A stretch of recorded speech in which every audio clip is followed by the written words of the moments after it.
Mr. President, Vice President, as prescribed by the Constitution and the laws of the nation, the purpose of this joint session is for tellers, appointed on a bipartisan basis by the two houses, to read to the Congress the results of an election that has already happened. We are here to receive an announcement of a vote that has already been certified by every state in the Union and confirmed by the courts many times over. We're here to watch the current Vice President open envelopes and receive the news of a verdict that has already been rendered. It is a solemn and august occasion, no doubt, but it is a formality. The Congress does not determine the outcome of elections, the people do. The Congress is not endowed with the power to administer elections. Our states are given that power. By the end of the proceedings today, it will be confirmed once again something that is well known and well settled.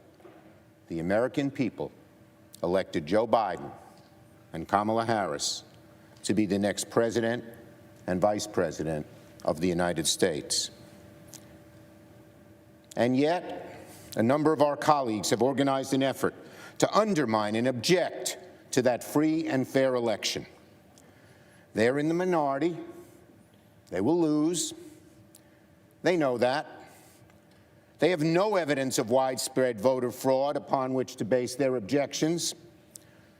That's because there is none. There is none.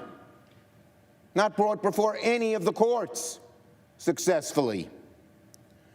They know that President Trump and his allies have suffered a defeat in court after court across the country, losing no fewer than 62 legal challenges. And I might add, many Republican-appointed judges, some appointed by President Trump, rendered those decisions.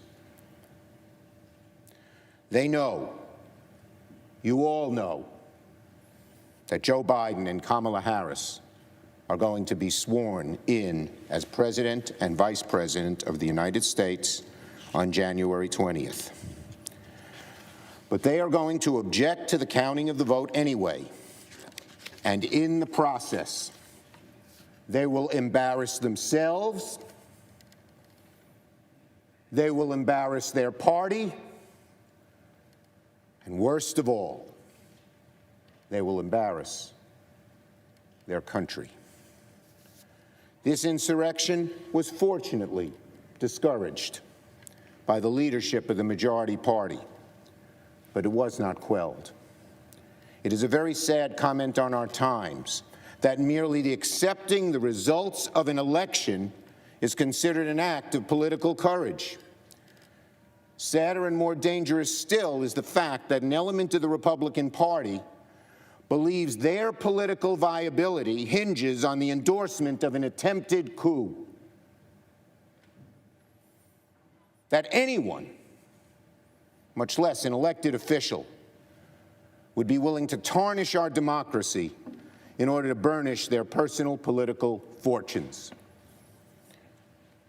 Over the course of the afternoon, and however far into the evening this band of Republican objectors wants to take us, senators of goodwill from both sides of the aisle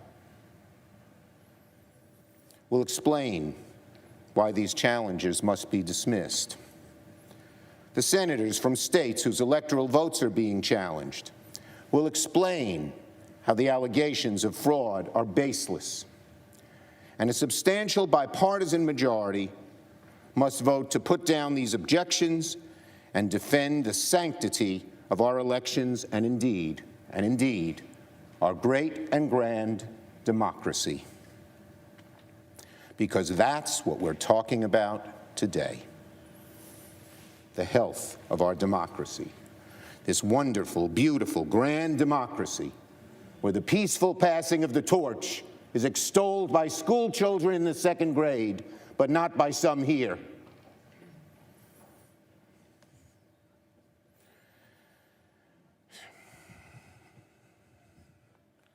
As we speak, half of our voters are being conditioned by the outgoing president to believe that when his party loses an election, the results must not be legitimate.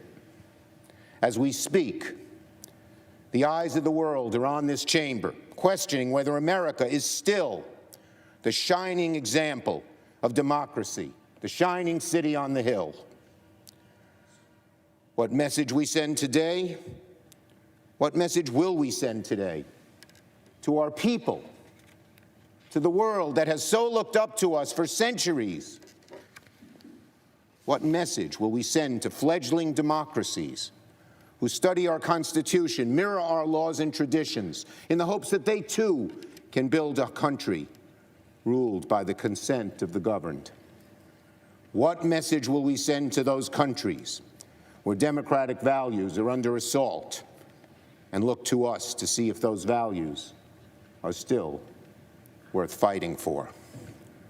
What message will we send to every dark corner of the world where human rights are betrayed, elections are stolen, human dignity denied?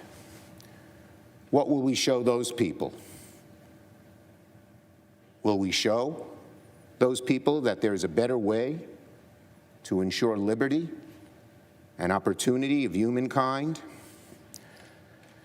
Sadly, a small band of Republican objectors may darken the view of our democracy today, but a larger group of senators and House members from both sides of the aisle can send a message too. That democracy beats deep in the hearts of our citizens and our elected representatives, that we are a country of laws and of not men, that our traditions are not so easily discarded, even by our president, that facts matter, that truth matters, that while democracy allows free speech and free expression, even if that expression is anti-democratic, there will always, always be, praise God, a far broader and stronger coalition ready to push back and defend everything we hold dear. My colleagues, we each swore an oath just 3 days ago that we would defend and support the Constitution of the United States against all enemies, foreign and domestic, that we would bear true faith and allegiance to the same. We swore that we took this obligation freely, without any mental reservation or purpose of evasion, and that we could well and faithfully discharge the duties of the office we were about to enter, so help us God. The precise words of that oath were shortly written after the Civil War, when the idea of true faith and allegiance to this country and its Constitution took on enormous meaning. Let those words ring in the ears of every senator today. Let us do our duty to support and defend the Constitution of the United States, so help us God.